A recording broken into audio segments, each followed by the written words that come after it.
स्वतंत्रता दिवस की ढेर सारी शुभकामनाएं आप लोगों के। और जैसा कि हम सबको पता है कि आज ही के दिन हम लोग हमारा देश आज़ाद हुआ था, भारत देश, ठीक है ना। हम लोग ब्रिटिश से आज़ाद हुए थे। इससे पहले 1947 यानी 15 अगस्त 1947 से पहले हम लोगों के ऊपर ब्रिटिश का शासन हुआ करता था। ब्रिटिश यानी अंग्रेज। अंग्रेज आए और यहाँ से, देखिए, बहुत ही मतलब कि ऐसे तो कहानी बहुत बड़ी है, लेकिन आप शॉर्ट में समझिए कि ब्रिटिश पहले भारत पर शासन करने के लिए नहीं आए थे।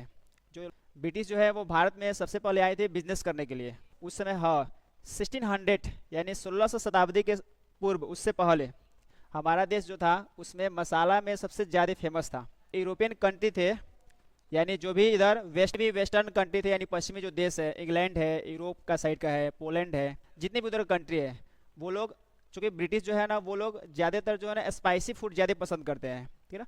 यानी उनको मीट वगैरह खाना, मांस खाना ज़्यादा पसंद था, तभी तो वो लोग मसाले की रिसर्च में इधर आ गए। नहीं तो क्या ही जरूरत था भारत आने का। और भारत बस एक ही चीज़ में ज़्यादा आगे था, वो था मसाले। मसाला यहाँ पर हम लोग का जो दक्षिण भारत था, दक्षिण भारत है, जो हिस्सा है, केरल है, तमिलनाडु है, ठीक है ना, इस वाले हिस्से में अभी भी जो है ना बहुत ज़्यादा मसाला उगता है, जिसमें इलायची है, धनिया है, ये सब बहुत ज़्यादा आते हैं वहाँ से अभी भी। तो ब्रिटिश जो है ना इसी की रिसर्च में आए थे कि ऐसा कुछ ढूंढा जाए जिससे हमारा फूड का जो टेस्ट है, यानी खाने का जो टेस्ट है, वो ज़्यादा बढ़े, ठीक है ना। क्योंकि उन लोगों को ज़्यादा स्टाइलिश रहना पसंद है हर चीज़ में। देखते हो हम लोग का जो कपड़े पहनते हैं, उन लोग का कपड़ा बहुत अलग है। हालांकि ये बात अलग है कि हम लोग वेस्टर्न कपड़े भी अडॉप्ट करते जा रहे हैं। हम लोग जो कपड़े पहन रहे हैं वो सारा जो है ना वेस्टर्न कल्चर का ही है, ठीक है। जीन्स वगैरह पहनना वो क्या है, हमारी सभ्यता थोड़े है। वो महज जो है ना, इधर ध्यान के, महज जो है 15 साल के लिए आई थी बिजनेस करने के लिए इंडिया में। कब? जब 1498 में जो है वास्को डी गामा ने भारत आने के रास्ता को खोज लिया था, ठीक है, पता है आपको। 1498 में वास्को डी गामा कहाँ पे आया था? इंडिया आया था, समुद्री मार्ग से, केरल के कालीकट बंदरगाह पे। तो उसके बाद से ब्रिटिश ईस्ट इंडिया कंपनी को यहाँ पे आना आसान हो गया, और भी यूरोपीय कंट्री व्यापारी जो थे वो आते गए इंडिया में। 1600 ईस्वी के बाद से ब्रिटिश ईस्ट इंडिया कंपनी आई।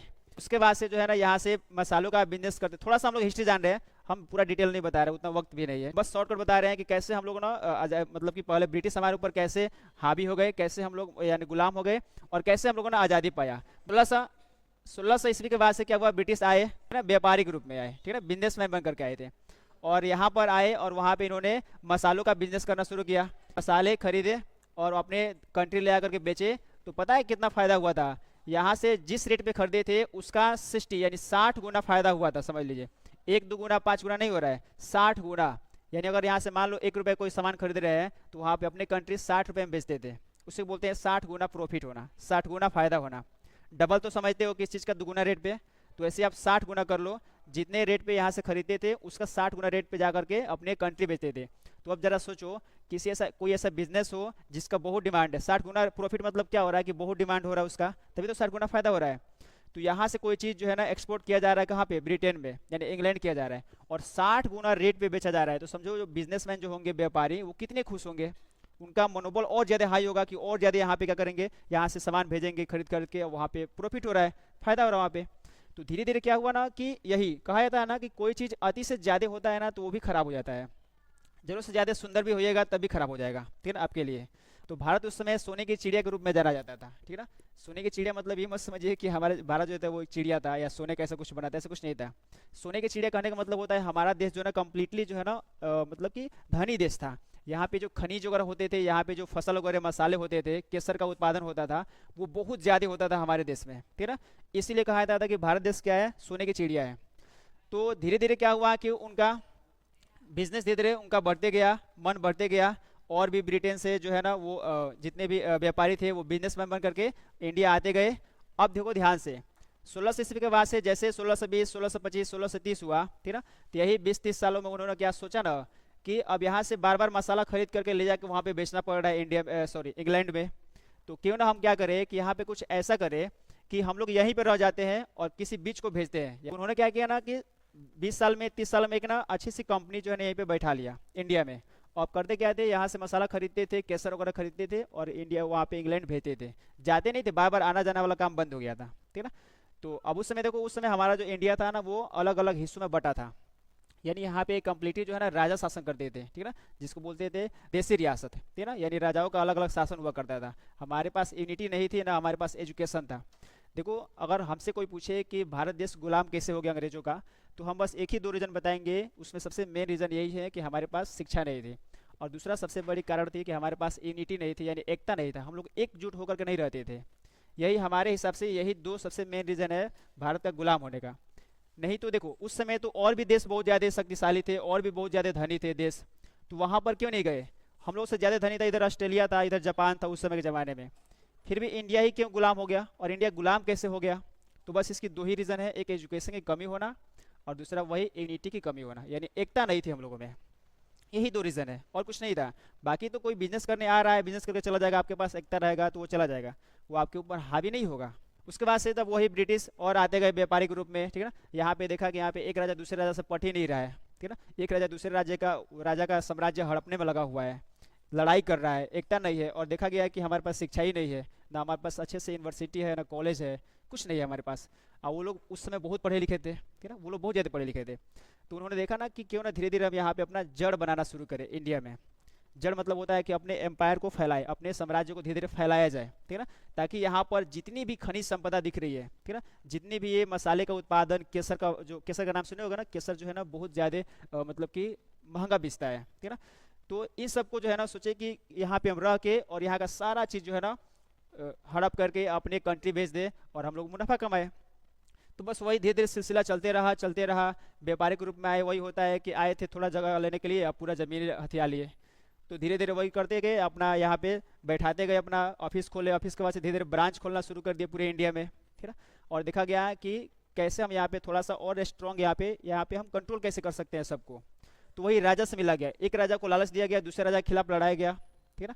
कुछ ऐसे ही भारतीय हमारे ही अंदर थे जो अंग्रेज का हेल्प करना शुरू कर दिए, और वही धीरे धीरे सिलसिला चलते गया। अंग्रेज धीरे धीरे स्ट्रांग होते गए, राजा एक राजा से दूसरे राजा को लड़वाए, और जो जीता फिर उसी को अपने अंडर कर लिए, ठीक है ना। ऐसे करते गए, ऐसे लाखों बहुत ज़्यादा एग्जाम्पल है हमारे हिस्ट्री में, बहुत ज़्यादा एग्जाम्पल है, बहुत लड़ाइयाँ हुई है, ठीक है ना। अब देखिए मेन एक लड़ाई कहा जाता है ना कि 1757 का, पता होगा 1757 में एक वॉर हुआ था जिसका नाम है बक्सर, सॉरी 1757 में प्लासी हुआ था, और एक हुआ था युद्ध 1764 में बक्सर का।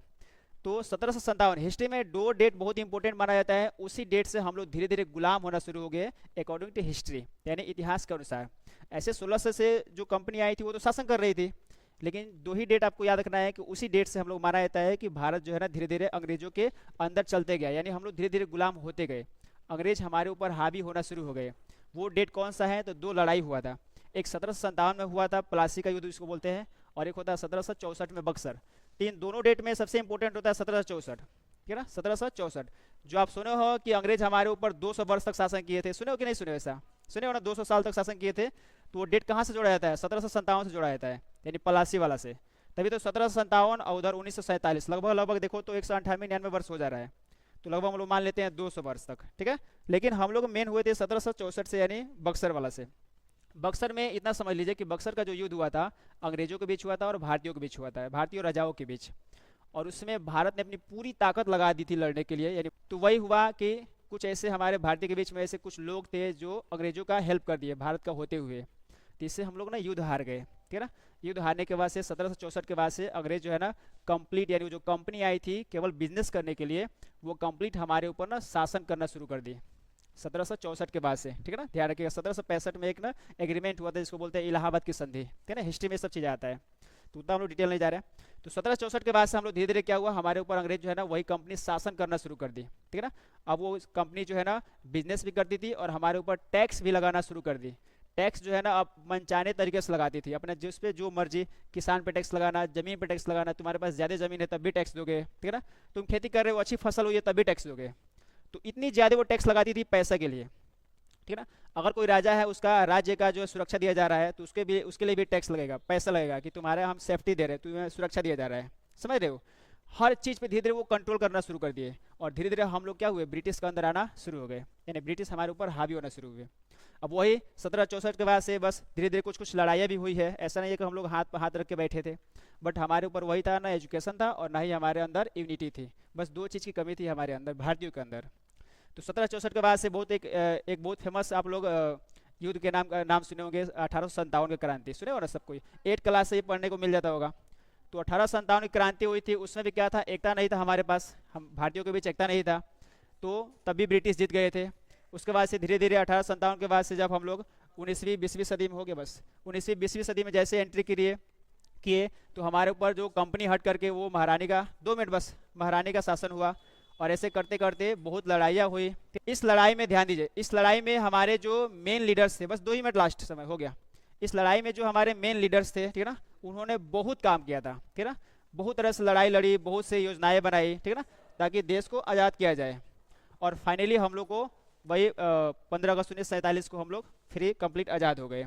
अब ध्यान दीजिए, एक चीज़ छोटी बात समझिए, जैसे हम लोग जो ये झंडा फहराने वाला यानी जो स्वतंत्रता दिवस मनाते हैं, इंडिपेंडेंस डे, ठीक है ना, तो ये हम लोग 1947 से नहीं मना रहे, ध्यान रखिएगा।